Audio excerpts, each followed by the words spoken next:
Assalamualaikum, welcome back to Tarbiyah Daily. Masih dalam suasana kemerdekaan Republik Indonesia. Puji syukur untuk negeriku tercinta, untuk yang ke-79 tahun. Baik teman-teman, karena masih dalam suasana kemerdekaan, jadi hari ini kita akan membahas nih tentang fenomena yang terjadi di negara kita, Indonesia. Jadi lagi rame-ramenya nih teman-teman ya, pemberitaan mengenai peringatan akan terjadinya gempa megatrust di Indonesia.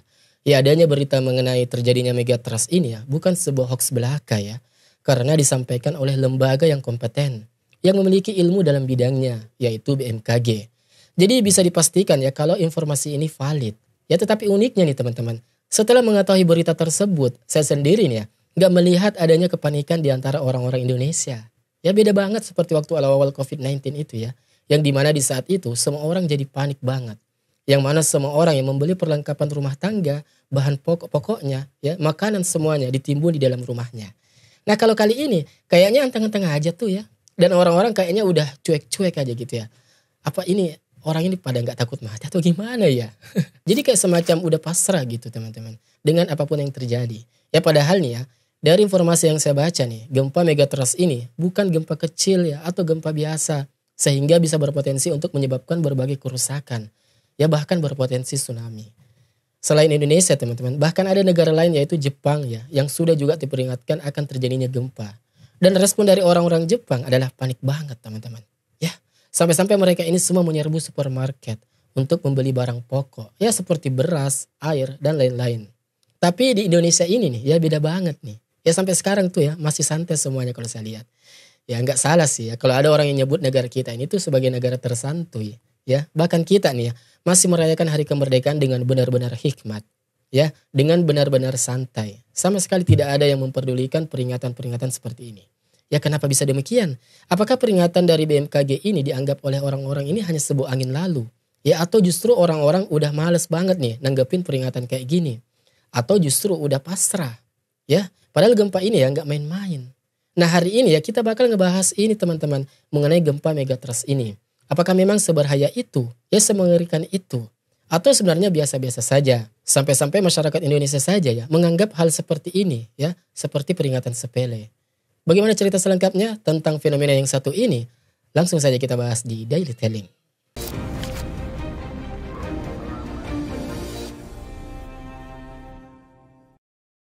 Kita mulai pembahasannya. Ya, kita awali pembahasan ini dengan peringatan Indonesia yang akan dilanda oleh gempa megatrust. Seperti yang saya sudah sebutkan sebelumnya teman-teman, kalau ada peringatan bahwa akan terjadi gempa megatrust di Indonesia. Mungkin ketika di sekolah ya, kalian pernah diajarkan kalau Indonesia ini berada di wilayah Ring of Fire ya. Apa sebenarnya yang dimaksud dengan istilah Ring of Fire ini? Jadi teman-teman, Ring of Fire dalam bahasa Indonesia disebut lingkaran atau cincin api. Yaitu dikarenakan letak geografis dari Indonesia yang berada di pertemuan 3 lempeng tektonik dunia. Ya seperti lempeng Indo-Australia, lempeng Eurasia, dan lempeng Pasifik. Ya karena keberadaan lempeng-lempeng tersebutlah ya Indonesia ini sering mengalami gempa bumi. Sampai dengan letusan gunung api. Jadi udah gak heran gitu ya. Kalau letusan gunung api itu udah sering banget kita alami. Nah walaupun disebut sebagai lingkaran atau cincin api. Ya bentuk dari lempengan ini gak benar-benar kayak lingkaran teman-teman. Melainkan berbentuk tapal kuda yang mengelilingi Samudra Pasifik. Ya termasuk di dalamnya ada wilayah Indonesia. Dan di Indonesia sendiri teman-teman, lempengan tersebut terbentang sepanjang 700 km persegi. Ya mulai dari Sumatera, Jawa, Sulawesi, Nusa Tenggara, sampai dengan Maluku. Nah selain Indonesia, ada beberapa negara lain juga yang ada di dalam wilayah Ring of Fire tersebut. Ya seperti saudara kita dari Malaysia, ada Filipina, Jepang, Australia, Selandia Baru, dan juga Papua Nugini. Dan juga beberapa wilayah kepulauan lain. Dan terus sampai ke wilayah pesisir barat Amerika Utara dan juga Selatan. Ya makanya ya jangan heran teman-teman. Kalau Indonesia ini tuh banyak banget gunung berapinya. Ya, dan sering mengalami gempa bumi. Ya karena memiliki potensi besar akan terjadinya gempa. Tentunya kita harus siap-siap ya untuk menghadapi apapun kemungkinan bencana tersebut ya kan. Ya kalau ada peringatan gempa, peringatan banjir.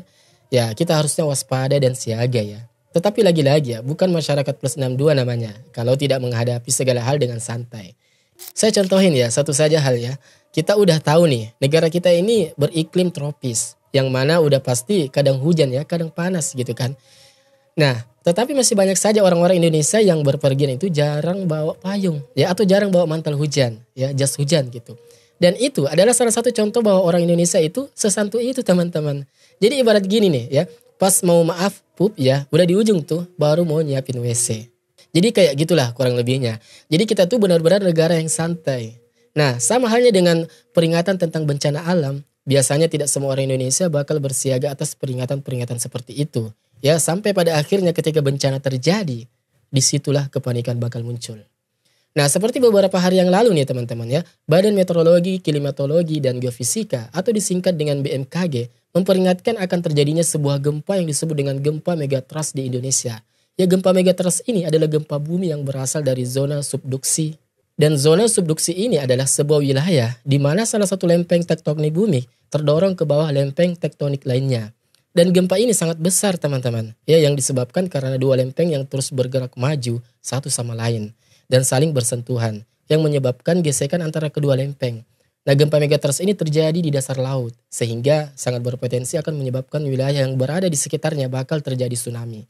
Ya jujur saja nih ya, itu sangat mengerikan teman-teman. Karena sudah kita ketahui juga ya, bagaimana tsunami Aceh beberapa tahun silam kan, yang benar-benar bikin kita ini nggak bisa ngebayangin ya bagaimana ngerinya saat itu. Ya jadi buat kalian yang mungkin menganggap remeh tentang kejadian kayak gini nih ya, mending pikir 2 kali dulu lah. Karena biasanya terjadinya tsunami itu ya hanya dalam tempo waktu beberapa menit saja setelah gempa. Ya jadi ibaratnya tuh, kalau nggak bersiap siaga nanti bakal sulit untuk menyelamatkan diri. Nah makanya di dalam hal ini ya, jangan dianggap sepele ya teman-teman. Oke kita lanjutkan nih. Ya kalau berdasarkan penjelasan dari BMKG, gempa megatrust ini bisa dikatakan masuk ke dalam kategori gempa yang sangat berbahaya. Ya karena kekuatan gempanya itu besar banget teman-teman. Dan berdasarkan buku yang berjudul Geologi Gempa Bumi Indonesia, ya karya Ade Anggraini dan juga kawan-kawannya, dijelaskan kalau secara geologi dan tektonik, di Indonesia itu terdapat 13 segmentasi sumber gempa megatrust. Dan ada lebih dari 295 segmentasi sumber gempa sesar aktif. Dan kemudian pertanyaannya, apakah Indonesia sebelumnya pernah mengalami gempa megatrust ini? Ya jadi jawabannya adalah, menurut dari buku yang berjudul Kajian Risiko Tsunami Megatrust Selatan Jawa dari tahun 1992 sampai 2008, ada 8 gempa bumi yang mengakibatkan tsunami di Indonesia. Nah yang pertama itu adalah tsunami Flores pada tahun 1992. Nah jadi bukan Aceh yang pertama kali tsunami ternyata ya, tetapi di Flores, di timur sana ya, timur Indonesia. Lalu disusul ke Pulau Jawa, yaitu tsunami Banyuwangi terjadi pada tahun 1994. Lalu disusul lagi nih tsunami Irian Jaya tahun 1996. Ya lalu setelahnya itu setelah istirahat panjang gitu ya, musibahnya muncul lagi tsunami Aceh pada tahun 2004. Lalu disusul lagi tsunami Pangandaran tahun 2006. Ya lalu ada lagi nih tsunami Mentawai tahun 2010 dan tsunami Palu pada tahun 2018 serta tsunami Selat Sunda pada tahun 2018 juga. Jadi apa nih yang membuat kita ini semua jadi menyepelekan peringatan bencana ini dari BMKG teman-teman? Ya kenapa kok pada santai banget gitu ya? Padahal bukti-buktinya udah banyak ya. Sedikit waspada juga kan gak apa-apa sebenarnya, gak ada salahnya. Tetapi ya gak boleh panik juga ya. Paling enggak nih ya, kalau ada hal-hal seperti ini, peringatan seperti ini, yang paling utama yang harus kita lakukan adalah mencari jalan evakuasi teman-teman. Ya jadi menyiapkan jalur untuk evakuasi ketika hal ini ya, seperti ini. Nauzubillahi min dzalik, benar-benar terjadi. Jadi kita sudah tahu gitu ya, jalur menyelamatkan diri itu lewat mana ya, bawa keluarganya seperti apa. Nah jadi semuanya sudah harus disiapkan. Dan itulah bentuk dari waspada dan siap siaga tersebut. Oke, terus teman-teman ya untuk peringatan gempa megatrust yang sekarang ini, di manakah wilayah Indonesia yang berpotensi akan mengalami gempa megatrust tersebut? Ya. Nah jadi menurut Kepala Pusat Gempa Bumi dan Tsunami dari BMKG yang bernama Pak Daryono, ya, beliau mengatakan kalau gempa megatrust ini bisa terjadi setelah melihat seismic gap ya di zona megatrust yang ada di Selat Sunda dan juga Mentawai Siberut. Seismic gap ini adalah istilah yang digunakan untuk menggambarkan wilayah tektonik yang belum mengalami gempa besar dalam waktu yang sangat lama teman-teman. Ya, sehingga kalau terjadi gempa di wilayah seismic gap, maka berpotensi menimbulkan gempa yang besar sekali. Nah, Pak Daryono ini ya juga memperkirakan kalau megatrust yang ada di Selat Sunda bisa memicu gempa dengan kekuatan maksimal 8,7 magnitudo. Sementara megatrust yang berada di Mentawai Siberut itu berkekuatan 8,9 magnitudo. Wow. Ini hampir mirip kayak Aceh teman-teman ya. Kalau benar-benar terjadi, na'udzubillah ya. Jadi kemungkinan buat tsunami-nya itu mungkin banget terjadi. Dan gempa megatrust di Indonesia ini dikatakan hanya menunggu waktu saja teman-teman. Ya, karena kedua wilayah tersebut yaitu Selat Sunda dan Mentawai Siberut sudah ratusan tahun belum terjadi gempa yang besar. Jadi ibaratnya itu ya kayak ya sebentar lagi gempanya bangun dari tidur itu ya. Dan meski potensi gempa megatrust ini sudah terlihat teman-teman, tetapi belum bisa diketahui mana saja wilayah yang bakal memungkinkan untuk terdampak dari gempa megatrust ini teman-teman. Ya hal ini disebabkan karena belum adanya teknologi yang secara akurat yang bisa memprediksi terjadinya gempa. Mulai dari lokasinya kapan, tanggalnya dan seberapa besar kekuatannya.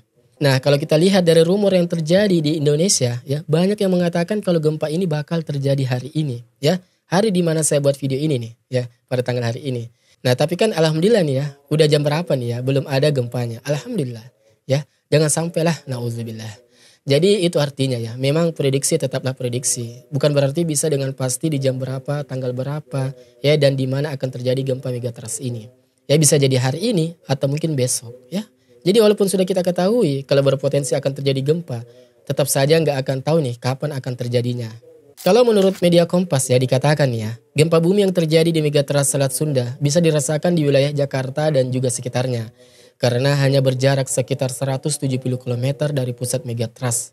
Nah, lalu beberapa daerah lainnya juga bakal terdampak seperti daerah Banten, ya Jawa Barat, ya sampai dengan Lampung. Lalu sementara di bagian Jawa Tengah dan Timur mungkin akan merasakan gempa. Hanya saja lebih kecil getarannya dibandingkan dengan daerah yang saya sebutkan sebelumnya teman-teman.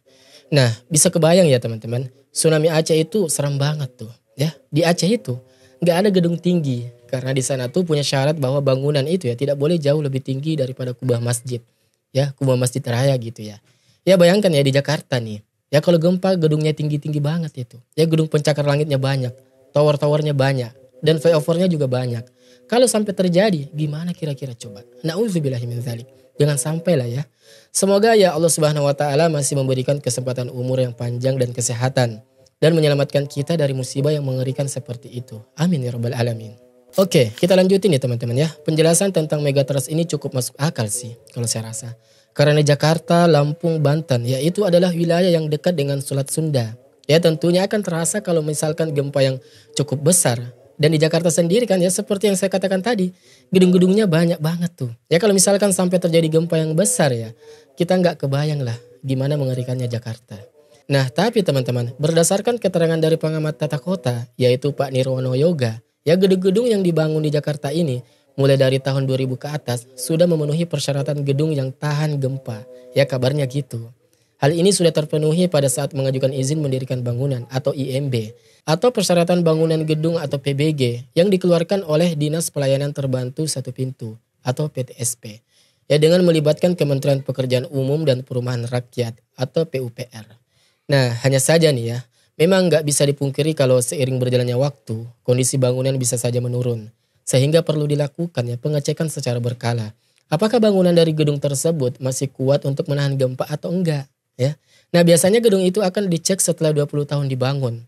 Jadi ya buat kalian warga Jakarta dengan bangunan gedung-gedung yang sangat tinggi ya. Perlu ditanyain tuh kira-kira bangunan tempat kalian tinggal ya sudah berapa lama. Ya apa sudah ada pengecekan atau belum. Nah jadi teman-teman semoga video ini bisa sedikit memberi bayangan ya. Mengenai apa yang harus kita lakukan ketika menghadapi bencana alam. Nah jadi di Indonesia kalau sudah kena bencana ya. Salah satu langkah yang harus diambil adalah berteriak minta tolong gitu. Dan memang BNPB sebenarnya ya sudah memiliki buku yang berisi mengenai mitigasi bencana gempa bumi. Tetapi kebanyakan dari kita pasti sudah tahu hal-hal tersebut bukan dari buku. Ya tetapi lebih tepatnya ya kita cari tahu sendiri atau dari informasi yang berseliweran di media sosial. Dan itu semua tidak begitu efektif ya kalau tidak ada praktiknya. Nah sehingga ini harus menjadi perhatian dari pemerintah sendiri sebenarnya teman-teman. Untuk bisa meningkatkan sosialisasi mengenai mitigasi bencana alam di Indonesia. Sebagai bentuk antisipasi bagi kita semua ya ketika menghadapi bencana alam. Nah itu dia teman-teman ya pembahasan kita hari ini mengenai gempa megatrust yang diasumsikan akan melanda Indonesia. Dan memang ya nggak ada tanggal yang pasti mengenai kapan gempa tersebut akan terjadi. Tetapi ini semua ya peringatannya sudah datang langsung dari pihak BMKG. Jadi kita patut waspada dan kita memang nggak boleh panik nih ya. Tetapi ya kira-kira kita harus bersiap-siap lah. Siap sewaktu-waktu gempa ini benar-benar terjadi. Kita udah punya bekal. Ya gimana teman-teman menurut kalian tentang rumor gempa megatrust ini? Coba tinggalkan komentar di bawah ini ya. Sampai bertemu di video selanjutnya. Wassalamualaikum warahmatullahi wabarakatuh. Barakallahu fikum.